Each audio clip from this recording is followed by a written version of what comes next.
November 1910.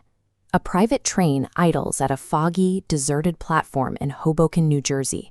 It is midnight, and the cars are completely dark. Boarding this train are a handful of the wealthiest and most powerful financiers in America. They arrive separately. They tell the railway staff they are on a simple hunting trip. To ensure no one recognizes them, they refer to each other only by their first names.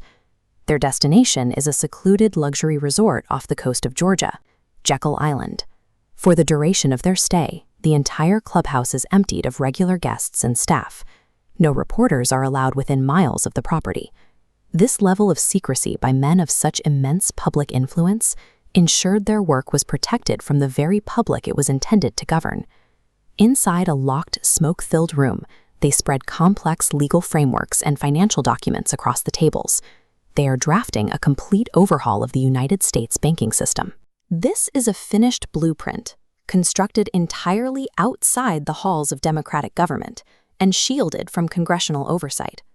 Whoever dictates the rules of this new system will ultimately control the creation, the flow, and the absolute value of every single dollar in the country.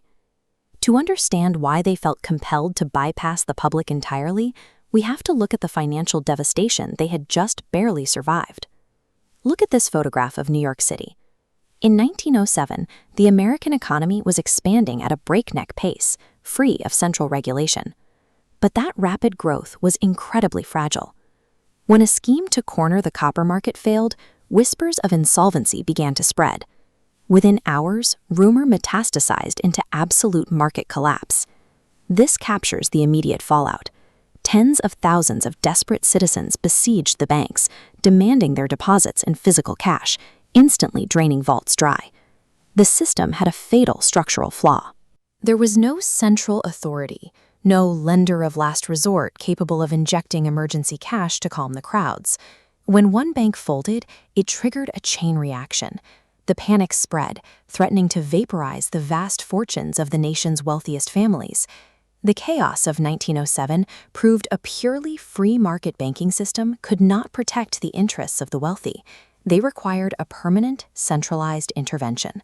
Which brings us back to the men gathered on Jekyll Island. They were acting out of self-preservation, attempting to engineer a massive financial shock absorber.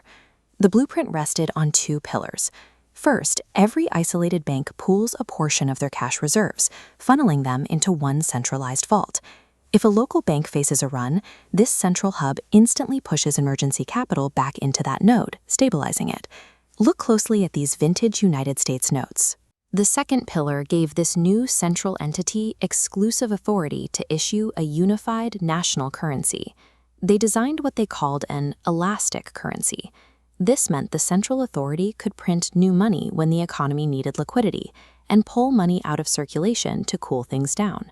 By combining pooled reserves with an elastic currency, the men at Jekyll Island successfully engineered a manual override switch for the entire American economy. Over the next 3 years, the Jekyll Island plan was carefully sanitized. It was given a new name, introduced to Congress, and signed into federal law. This grand marble facade belongs to the institution born directly from those secret notes, the Federal Reserve. Upon its creation, the Fed was granted the immediate authority to dictate interest rates, effectively setting the price of borrowing money nationwide. Financial control was permanently relocated. It moved away from thousands of independent, competitive local banks straight into the hands of a single, centralized committee. Today, the physical, paper-backed economy of 1910 has evaporated, replaced by highly volatile digital markets moving trillions in fiat currency. Yet the basic mechanism remains exactly as designed. When the Federal Reserve adjusts its rates today, it triggers instant reactions in global stock markets, dictates domestic inflation, and directly impacts your personal purchasing power. We still live through constant cycles of economic booms and devastating busts. It forces us to look at the original intent of the architects on Jekyll Island and ask if they actually stabilized the financial system or simply monopolized the risk.